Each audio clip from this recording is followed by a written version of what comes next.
দাদা গেঞ্জিটার মানে বুঝতে পারলাম না, একটু ভালো করে বুঝিয়ে বলবেন? আমার গেঞ্জি পরার উদ্দেশ্য আজকালকার যুব সমাজকে সচেতন করা।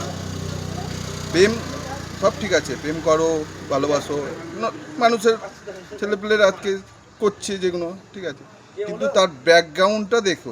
উভয়ে, ছেলে বা মেয়ে উভয়ে তার ব্যাকগ্রাউন্ড দেখে প্রেম ভালোবাসা করো।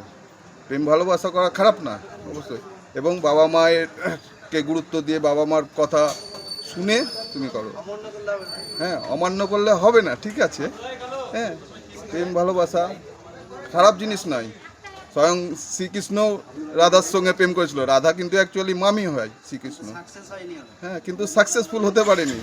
তো তোমরাও যুব সমাজকে আমার এই বার্তাটা দেওয়ার উদ্দেশ্য, প্রেম করো।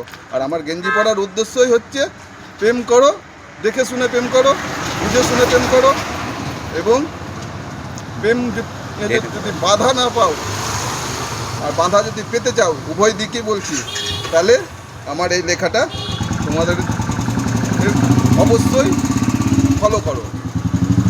প্রেম করা, প্রেমে পড়া থেকে প্রেমে পড়া অনেক ভালো। ঠিক আছে দাদা। Thank you.